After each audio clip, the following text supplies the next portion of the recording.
Dr. Kate Edwards, and today we're going to talk about energy work and pain. We're going to look at energy work, but specifically Reiki, and how it can affect your pain and help your pain. As you may know, this season we're talking a little bit about pain in every episode. It's the underlying theme. We're looking at it so that you can think about it holistically, and I'm hoping to give you guys tools that you can help yourself. So today we have Dr. Julia Spinolo with us. Hi. Hi. Thanks for coming back. I'm so happy to be here. I'm really glad you're back. Hey. Julia, if you weren't here with us last season, she came on our first season and we talked a little bit about redefining medicine, taking the Eastern and Western medicine approach and blending them and kind of taking the best of both worlds. Right. And it was actually a great episode, so I was really excited that she wanted to come back this time. Yeah. So if you haven't met Julia before, Dr. Spinolo is a doctor of nursing practice. She's board certified in family practice. She is a Reiki master, and she owns her own practice called Centered Self. In her practice, she works with a lot of physicians and other healthcare practitioners in order to integrate Eastern and Western medicine. So thanks again for coming. Thanks for having me. Yeah. Glad to be here. Good. So what we really want to do, first of all, is I want everybody to understand what energy work is. There's several different kinds of energy work out there. Yeah. But maybe if you could tell us a little bit about what's out there. You don't have to go through everything because there are so many. Yeah. But just maybe some of the most popular ones or things that people know. Yeah. So we can break that down and then talk a little bit about how Reiki is different than that. Okay. Well, there are several different types of energy work, but there's it essentially does the same thing, which is, and I will go through this and kind of like break it down and put it into more simpler terms. But there's different modalities to do energy work, and just to name a few, we're going to kind of focus on Reiki since that's my specialty. Right. But there's healing touch, polarity, pranic healing. There is also quantum touch. I have a list here. Restorative touch, shamanic healing, and theta healing. Okay. So when people are looking for different healing practices, they will probably come across those. And what I advise people to do is to research on their own and see what kind of resonates with them. Sure. Even try different practitioners out and see which one kind of vibes with you and how that makes you feel. I did that when I started with energy work. I tried different modalities to see which ones worked best with me, and Reiki was the one that really was like, oh yeah, this is it. This is great. Why do you feel like that happened? What was it for you about Reiki? You know, and Reiki's been described as this. It's with, like with pranic healing, they're working on the energy fields, and it's more of like taking away the bad energy and then, infusing like really good energy. And this is how I interpreted it. And there could be different interpretations as well. But with Reiki, it was more of a like kind of a meditative, like easygoing kind of flow for me. Yeah. Because when I had pranic work done, it's amazing stuff. Right. And when I had it done, I mean, I was like jazzed. I couldn't sleep for 2 days. Oh my gosh. Really? Yes. I mean, it's some fascinating stuff. So it's pranic for me was like a couple of shots of Red Bull, or 5 energy drinks. But, and that may be great for some people that need to have that. I'm already energetic anyway. Yes, and I was just, my husband's like, where'd you go? And I'm like, I went to this pranic healing thing, I swear. I didn't go to some rave or something, Are you sure? Oh, so that's the one that really kind of fit with me. I was like, this is really great stuff. So when we talk about energy medicine, because people wonder, like, what are you talking about? Yeah, all the time. Because it's so hard to explain something that you cannot see. Agreed. So how I describe it for people is that think you have, everything is energy. Mm-hmm. Everything. This paper, Right. We are energy. We are light beings in an energetic body. This is our vehicle to do what our soul's path is to do. So I want to stop you there because it's very true, and we actually learn that in basic science. when we're children. Yes. But I think that as adults, we forget that. Yeah. And then we think of it as two separate things. Mm-hmm. And so we're like, what do you mean you're talking about energy? But really, from basic science, we learn that everything is made of energy. Yep. So I thought that was just, I mean, that's something to think about. Mm-hmm. Yeah. It really is. So how I describe energy work is that you have 7 main chakras that go up and down the spine. And you also have other smaller chakras and meridians that are on, the different points of your body. Mm-hmm. So what energy medicine does is that it kind of goes in and it fixes any of the things that are stuck or things that aren't working. Okay, so for example, how I put it this way is that imagine your spinal column being the breaker board for your house, where you flip on the lights and all the energy. And think of everything else like the lights or the switches in your house. And this is your breaker box here. So you have 7 main chakras.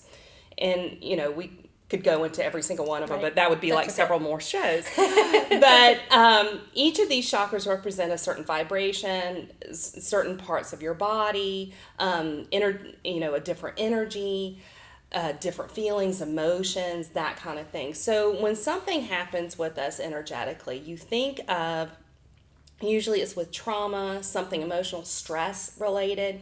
Chakra means wheel, and these energies flow in an upward pattern up all the way. Okay. And it's just kind of a conduit. When you see people they're saying they're in their flow, that's what that means. Their chakras are nice and balanced, they're flowing, everything is just gravy, everything is great. But when we get something as far as trauma or stress, things that we put on ourselves, whatever that is, think of your chakra, each chakra is having spokes on a wheel. Yep. And whatever trauma that is, think of one of those spokes being bent. Mm-hmm.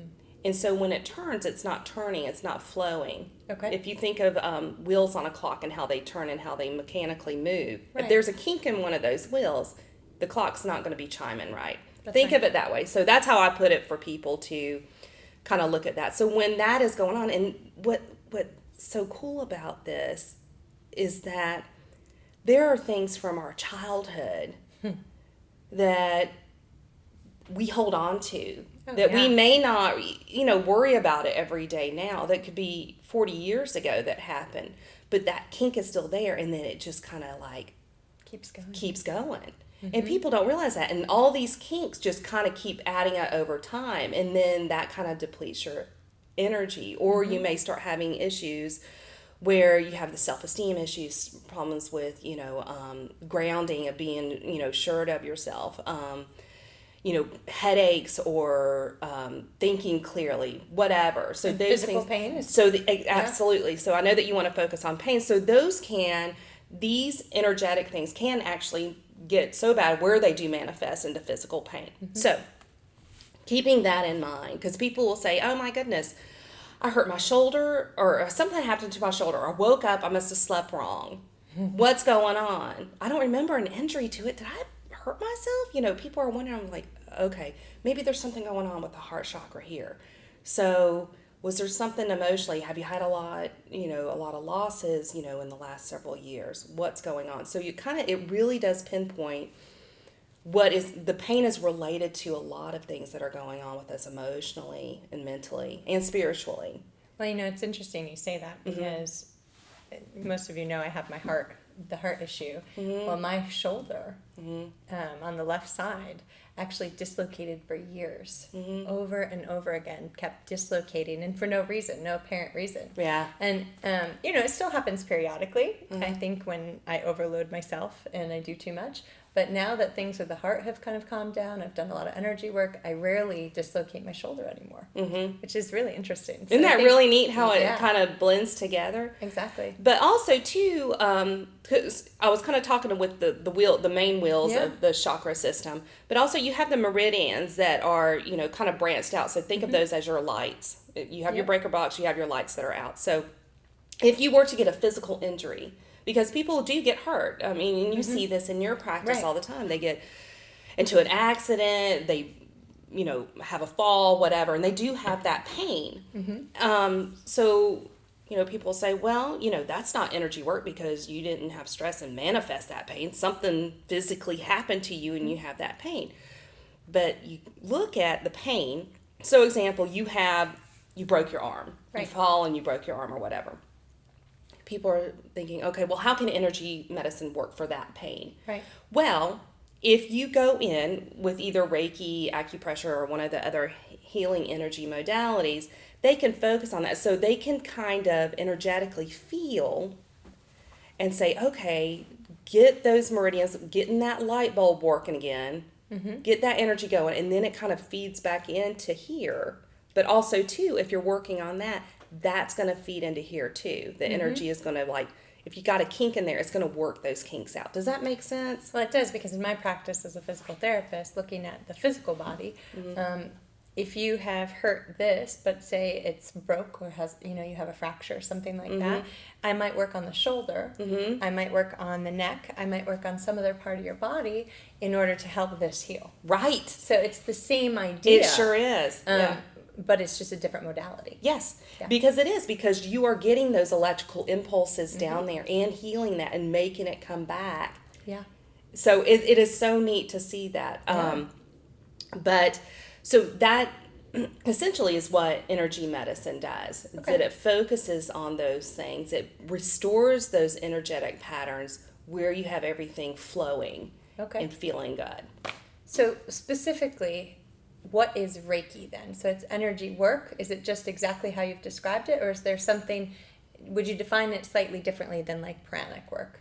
Yeah, it's it's energy work, but people who practice Reiki say it's the universal life force that's coming through. So you're getting that from the universe, and then the practitioner is basically a conduit of letting that flow come through them, through their hands, through their aura, to kind of hold space for that person and get them into feeling better. And this is the thing with energy medicine. It is all self-healing. It is holding that space, giving that person, because you have to have intent when you go into energy work. My intent is to feel better. My intent is to make my arm not hurt anymore. Okay, you're going to hold that intent. I'm going to hold space for you. And I'm going to kind of help you with this energy and get that flow going on. Right. So I'm not using my energy. I'm using the divine and the divine in them to get this where it's nice and flowing. Okay. So from that perspective, we're thinking, okay, you're using the divine, we're doing all this stuff. So if somebody like myself, more of a Western medicine person, heard that, I'd be like, that sounds a little woo-woo. A little woo-woo, right? So let's take that and look at it from the scientific perspective. Okay. So if that's what's happening in more of the Eastern world, how do we frame it in the Western world? What does the research say about this? With Western medicine, which research has shown, is that they've done a bunch of studies on pain. And people have to look for this stuff. If they're really interested, because one of the things with Western medicine is we want that evidence-based practice. We always want evidence. And we want to have those numbers and say the percentage of this many people got better with this, what happened. So with several studies, and I'm just going to name a few because again, I'm not going to nerd out on everybody, but they did a double-blind study for women that had cesarean sections when they had their babies. So they have the incision here. So they did Reiki for like 15 minutes on these women. Only 15 minutes? Only 15 minutes. Like twice. They did it like on day 1 and day 3 of them being in the hospital. And their request for pain medication was lower than those who did not have the Reiki done. This is what's really cool, because you think that people are going to say, okay, I got this Reiki, so I'm not going to need it. They also do research on sham Reiki, where they have people that are not practitioners, that have not been attuned to Reiki, and they just come in and do the hand motions, but they have no idea what they're doing, but the patient thinks that they're doing actual Reiki. That's really cool. Those people that got sham Reiki did not have the benefits as the true practitioners that did actual Reiki on them. That's really so good. that Yeah. shows that this stuff does work, because they're not going by the placebo effect, because a Right. lot of people think, well, this is a placebo effect. They think they're getting healing done by this Reiki practitioner. But yeah, explain to me why the people that got sham Reiki when the patients didn't know it was sham Reiki were the same that the people that did not get Reiki. Yeah, that's interesting. So that is like, wow, that's so cool. That is really cool. So they've done. Sorry. It's interrupt. okay. When I was trying to explain this to someone and told them that I'd gone and had Reiki and everything, they said, well, do you think it was just because you were laying flat on a table for an hour and it was the first time you relaxed and sat in a quiet room? And I said, no, I don't think that's what it was. But that's what people think. So it's really good to have a study that shows, okay, so we did sham Reiki and we did actual Reiki, and it was the actual Reiki that reduced the pain, and people took less pain medicine than the one that did the sham. That's cool. Yeah, it is cool. And they've done this on a couple other studies as well. They have with people that have had broken bones, their healing was increased like 20%. Oh, the speed of healing? Yes. Oh, wow. Their need for pain medication, so they're recovering faster and they need less pain medication. And I know that you're doing this whole season with pain. Right. And, you know, with our opioid crisis. Yes. And so this is such a great option for people to have that Instead in conjunction with Right. pain medicine, but maybe they won't need as much. I think it's fantastic. I mean, I think that's one of the things I really wanted people to understand, is that they can do things to help themselves so that they don't get stuck in that cycle. Right. And this isn't something their physician will likely recommend. Some do, which is amazing, but it's not something that's really mainstream yet, and people don't understand it. Right. So they kind of foo-foo it or whatever. Right. But here's another thing that's really cool. There was an additional study that was done looking at pain and how Reiki helped with that. People think that people want a quick fix. That's Oh my why we gosh. take medicines, because it makes us feel better. Yep, that's right. And sometimes with energy work, you can feel it immediately, or sometimes it has to take a few weeks to work out. But there was a study that was done with people that were having pain but were receiving Reiki. Their pain went away, but when they evaluated these patients 3 and 4 months later, their pain was still gone. Wow. So, And if you stop taking the medicine, it comes right back. correct. So Yeah. that's pretty cool. So, can I tell you an interesting case I had? please, I'd love for you to tell me a case. I love storytelling, Tom. Well, I had one of my colleagues, she's a therapist, and she had, for a few days, she had this horrible, excruciating back pain. And it's come on and off for years. And she was not able to go in and see her physician. And she calls me. She's like, Julia, she goes, I am at my wit's end. Because a lot of the times with energy healers, we are the last resort. You know, yeah. oh, I'm really in a crisis here. Help me out. People need to start learning to do this as part of their healthcare plan. So, but anyway, I digress. But she calls me. She's in a panic. She's like, I am seeing clients right now. I cannot move. I'm sitting in my chair. I am like in just total pain. I need to see these people and I need to get home. I said, well, we can do the Reiki. You know, do you want to do it in person, distantly, or whatever? And she's very, very skeptical about the whole thing. She's like, I'll do anything, do whatever you want. I said, okay, I'll do a long distance Reiki. We'll tune in. She's like, whatever you do, I don't know what you're going to do, but just do it. So I'm like, okay, give me a little bit. So I had to get some other things done. And so I started doing the Reiki. And so I went through my whole session. I text her, I'm like, call me when you're done with patients. She's like, I don't know what you did. But she said that she felt the energy, like a white light coming around her. Because I do that, because people are like, well, what do you do exactly? You know, Right. What's going on over there? I get kind of I call it like a power prayer session. So I'm like totally focused on the individual. I'm sending love and light healing energy to them. I can visualize them and just see them enveloped in this light and just really and that's how I do my work. Okay.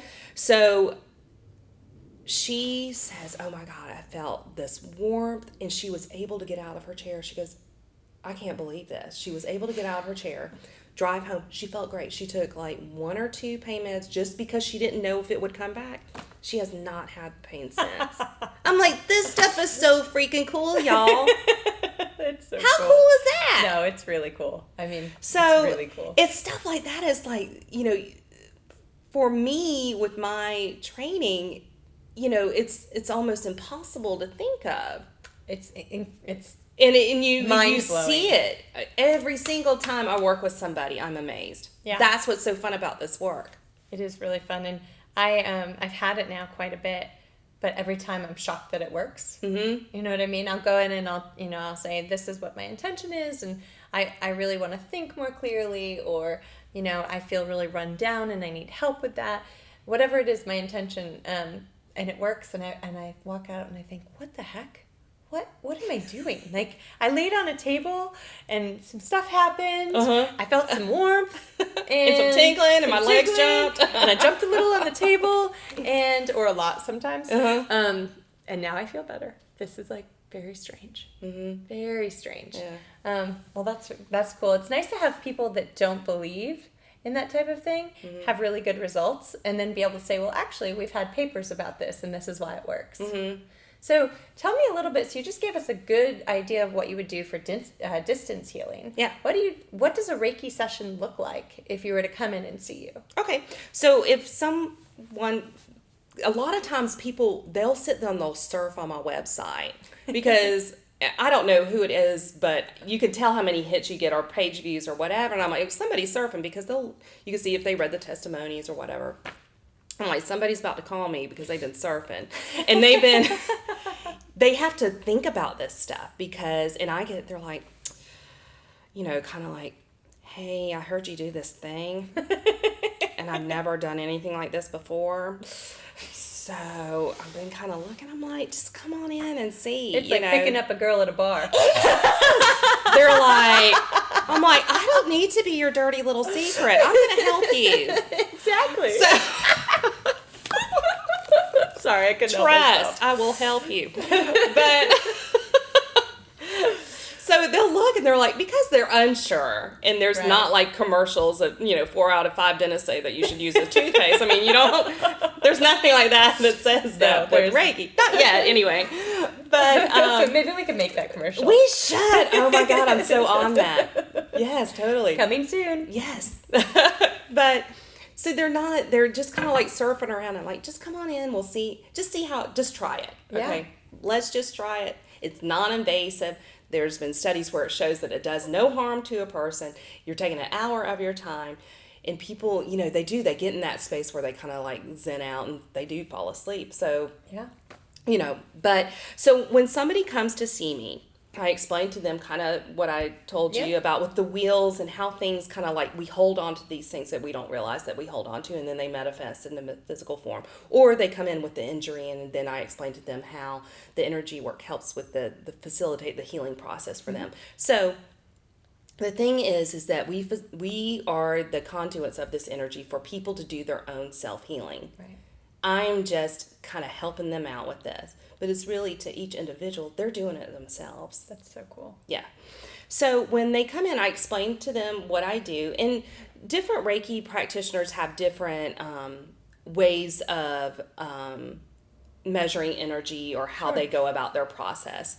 And it isn't the textbook material like, okay, I'm going to put my hands here and then wait 3 minutes and then move here and whatever. And no, it's a lot of intuitive work that goes along with this. And I am very, I don't know if I would say that I'm intuitive, but also empathic. So when I start doing work with people, I can actually feel it in me too. Like I can feel the shift. So I'm going a little bit far ahead. So when they come in, and this is where the medical part of me comes in. They come in and they fill out a health history form. Okay. And that kind of gives me a roadmap of saying, okay, this is what's happening. These are the medicines they're taking. What's going on with this? So I kind of have an idea of physically what's going on with them. Mentally, too, if they're on any kind of antidepressants or whatever. And when we start talking, it's almost, like a therapy session. They're like, oh, my brother is driving me crazy, or his wife and stuff. And so they Right. they get into that space where they can open up to you, and we talk a little bit. And I'm like, okay, let's see what I find. And when they get up on the table, they're totally clothed. They kick their shoes off. They get up there. I make them comfortable. They got a pillow. They want a blanket. And then how I test energy is I do pendulum, which I go across the 7 chakras, and I see which way it's swinging. Okay. And it's really cool because I could tell if there's blockage, if it's barely swinging, or if it's like stagnant, whatever. And then I'm like, okay, I know what I need to kind of focus on. So when we do that, I wish you brought your pendulum. I do. Oh, well. you know who gave me my latest pendulum was Sagrera, who is the animal intuitive. She's one of my dear friends. She bought me a new pendulum, which is freaking fabulous. Thanks, Sagrera.